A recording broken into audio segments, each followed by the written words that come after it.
Ahora, se ha visto que el virus puede detectarse en la materia fecal de los pacientes que tienen COVID-19. Generalmente unos días después de que se puede detectar el virus en la vía aérea superior, 2 o 5 días después podemos detectar el virus en las heces. Es muy interesante porque parece ser que el virus tiene la capacidad de infectar directamente las células del intestino delgado. El virus entra al cuerpo a través de unos receptores de la enzima convertidora de angiotensina tipo 2, EK2.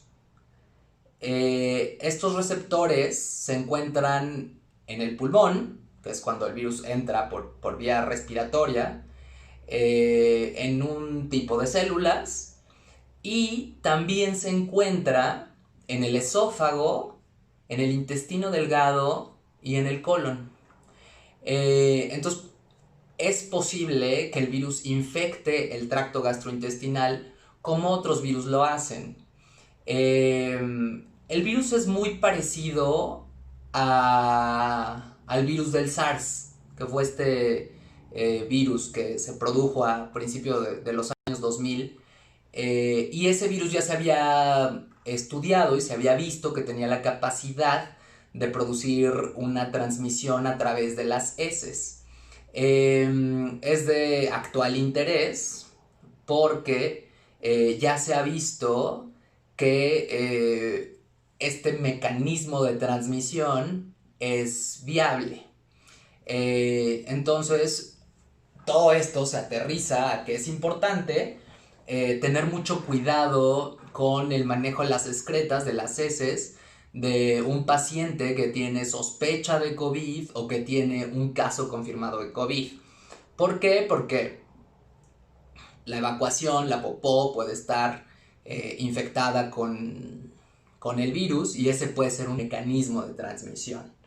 Eh, lo importante en esos casos sería, bueno, si tú eres un caso confirmado de COVID o eres un caso sospechoso, y en la medida de lo posible como tener todas las precauciones de las que ya se ha hablado mucho en todos los medios, de cubrebocas, lavarse las manos, la protección de la vía aérea para evitar contagiar a las personas que están en contacto con el caso de COVID-19 o el caso sospechoso.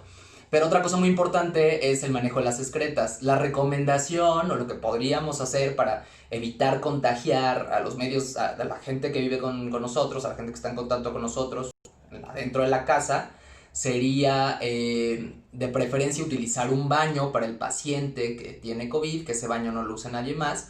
Y si no, o sea, y aparte de eso, o sea, limpiarlo y limpiarlo muy bien. El virus se muere con jabón, lavar todo con jabón, lavarse mucho las manos, estar al pendiente de eso y es importante el periodo en el que esto puede pasar.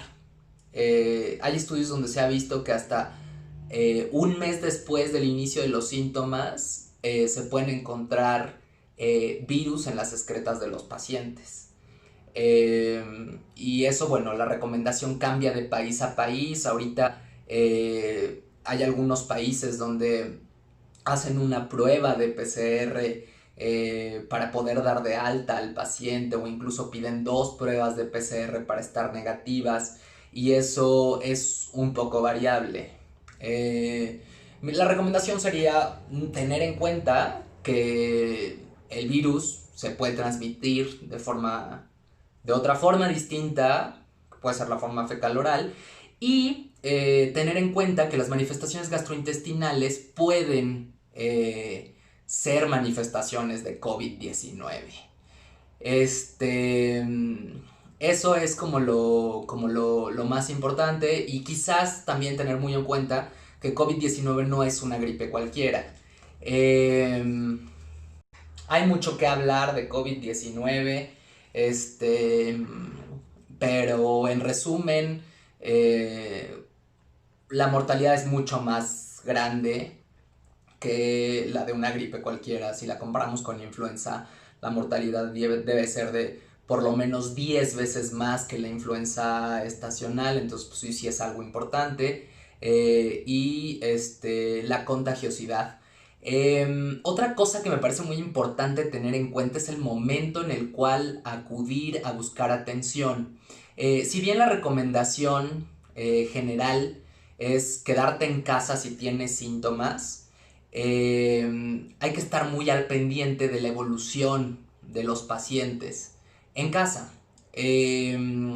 Los pacientes que tienen complicaciones pulmonares graves o mortales de COVID-19 empiezan a tener estas manifestaciones, que es la falla pulmonar, más o menos entre el día 7 al día 15 después del inicio de los síntomas. Entonces, siempre que evaluamos a estos pacientes es muy importante preguntarle cuándo empezaste con síntomas. Los primeros días generalmente es una tos seca, fiebre, puede o no acompañarse de síntomas gastrointestinales como los que ya platiqué, y a partir del día 7 es muy importante estar al pendiente de la evolución del paciente. Si a partir del día 7 el paciente tiene falta de aire, bueno, eso es muy grave y hay que ir a urgencias.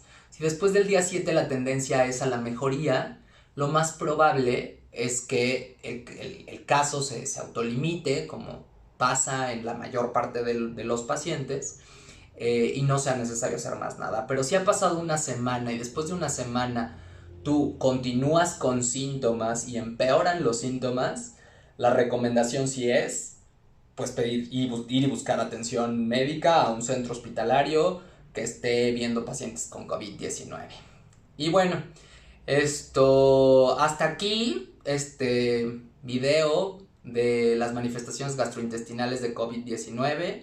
Nada más para llevar a casa: dolor abdominal, diarrea y falta de hambre pueden ser síntomas de COVID-19, sobre todo acompañados de fiebre, y si se acompañan de síntomas respiratorios, bueno, eso aumenta aún más el riesgo de tener COVID-19. Esto es todo.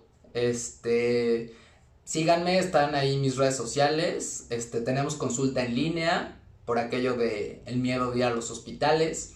No sabemos cuánto tiempo va a durar esto, pero esperemos que pronto pase. Hasta luego.